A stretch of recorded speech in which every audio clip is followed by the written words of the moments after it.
देखिए, भारतीय जनता पार्टी का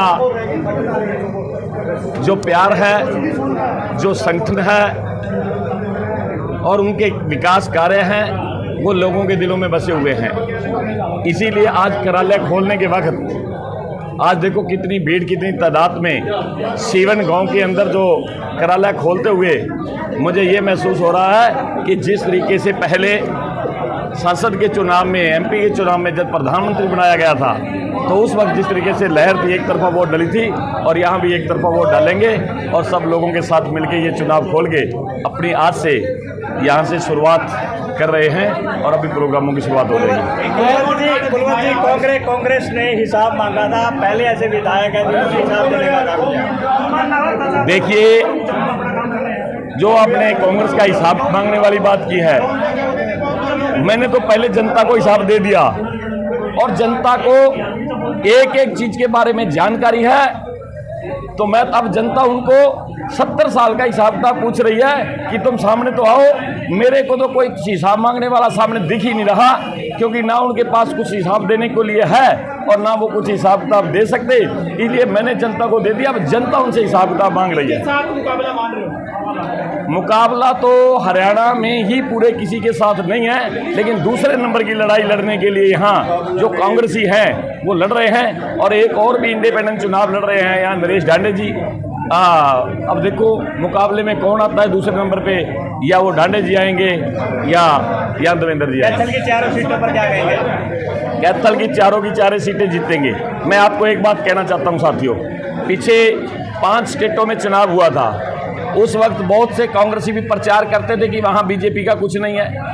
आप मीडिया के लोगों में से भी काफ़ी बातें आती थी कि वहाँ इतना ज़्यादा कुछ नहीं है, वहाँ भी पता लग जाएगा भी क्या होगा, क्योंकि आप भी लोगों की सुनी सुनाई करते थे। लेकिन आपके सामने जब रिजल्ट आया, वो चौंकाने वाला रिजल्ट आया, एक तरफा सरकार बनी, एक आधी स्टेट को छोड़ के सारी की सारी स्टेटें भारतीय जनता पार्टी के हाथ में आई और वो मुख्यमंत्री बने। पिछले कार्यकाल की बदौलत क्या मानते हो कि लोग आपके जो विकास कार्य करवाए पे मोहर लगाने का काम करेंगे? देखिए, लोगों को मेरे पे तब भी उम्मीद थी, इसीलिए लोगों ने मेरे को विधायक बनाया था और इतना विकास कार्य किया है। चाहे कोई किसी भी विषय के बात में बात करे, चाहे वो शिक्षा के बारे में बात करे, चाहे चिकित्सा के बारे में बात करे, चाहे जिम्मेदारों के कृषि के बारे में बात करे, चाहे सड़कों के बारे में बात करे, चाहे नहरी पानी के बारे में बात करे। मैंने हर समाज के लिए जो मैंने कहा, जितनी लोगों को उम्मीद थी, उम्मीद से बढ़कर किया और आगे भी लोगों को उम्मीद है कि अगर गोला चीका में अगर विकास करवा सकता है तो उनका भाई करवा सकता है, उनका बेटा करवा सकता है। ये लोगों को उम्मीद है और जिस उम्मीद के कारण आप ये सारी भीड़ देख रहे हो। देखिए, माननीय मुख्यमंत्री सीएम साहब के आने की आप बात कह रहे हो। माननीय मुख्यमंत्री जी 21 तारीख को सुबह 9 बजे यहाँ आएंगे, सीवन में आएंगे और सीवन में जनसभा करेंगे, क्योंकि सीवन की जनता बार बार लोगों का दबाव था मेरे पे कि माननीय नायब सैनी जी को, मुख्यमंत्री जी को बुलाओ, क्योंकि मुख्यमंत्री सांसद रहते हुए या सीवन के हर गांव, हर घर में उसने चाय पी हुई है, हर लोगों से उसका प्रेम प्यार है। तो मैं तो ये शुरू में ये चाहता था कि मैं गोला चीका में मेन कॉन्स्टिट्यूंसी जैसे मेन शहर में, चीका शहर में प्रोग्राम करूं, मेरे मन में बात ये थी।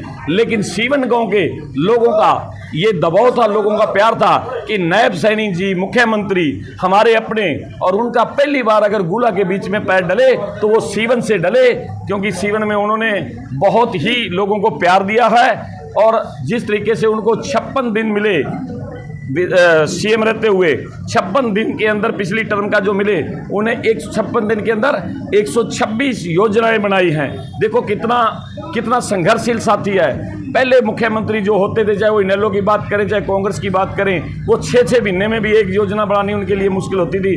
नायब सैनी जी ने एक दिन में 2 योजनाएं भी बनाई हैं। और जब मोदी जी ने कहा कि अगले 5 साल भी इनके हाथ में दे दो, देखो क्या होता है। तो कुरुक्षेत्र के अंदर लोगों ने तालियां बजा बजा के पूरा पंडाल गुंजा दिया था। लोगों के अंदर उम्मीद जागी कि अगर ये अगले 5 साल इनको माननीय नायब सैनी जी को मिलते हैं तो मेरे ख्याल में हिंदुस्तान का सबसे काबिल मुख्यमंत्री और सबसे संघर्षशील और सबसे ज्यादा विकासपूर्ण साबित होगा।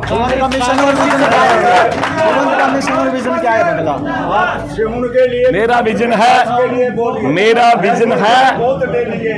विजन है कि गोला में विकास हो, गोला में ज्यादा से ज्यादा विकास इस तरीके से हो जिस तरीके से पहले पिछली सरकारों ने या कुछ नहीं किया और हमारे करने की नीति है। हमने बहुत से विकास कार्य किए हैं और अभी बहुत जिस तरीके से पानी निकासी की बात करें, हमने आगे पानी की निकासी करेंगे और आगे हमने जैसे गांव में पार्कें बनानी, जैसे हमने पीछे हर काम करे हैं, जो लोगों की मांग होगी वो हम करते रहेंगे। अभी तो बहुत कुछ करना है।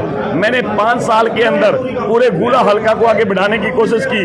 जो 70 साल से बीमारी थी वो बिल्कुल बीमारी बहुत पुरानी थी क्योंकि विकास नहीं था, इसलिए आगे विकास करेंगे, ये मैं आपको विश्वास दिलाता हूँ।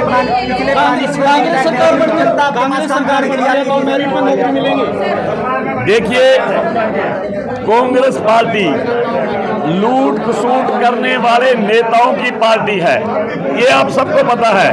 जो काबिल बच्चे, जो जायज बच्चे, जो पढ़ाई करते हैं, जिन्होंने संघर्ष किया है, उन बच्चों के साथ पाप किया जाता था, नौकरियां बेची जाती थी और आज हर घर में जो काबिल बच्चा है उसको नौकरी मिलती है और उसको वो घरों में बहुत से नौकरियां लगे हुए हैं। ये मैं आपको कहना चाहता हूँ।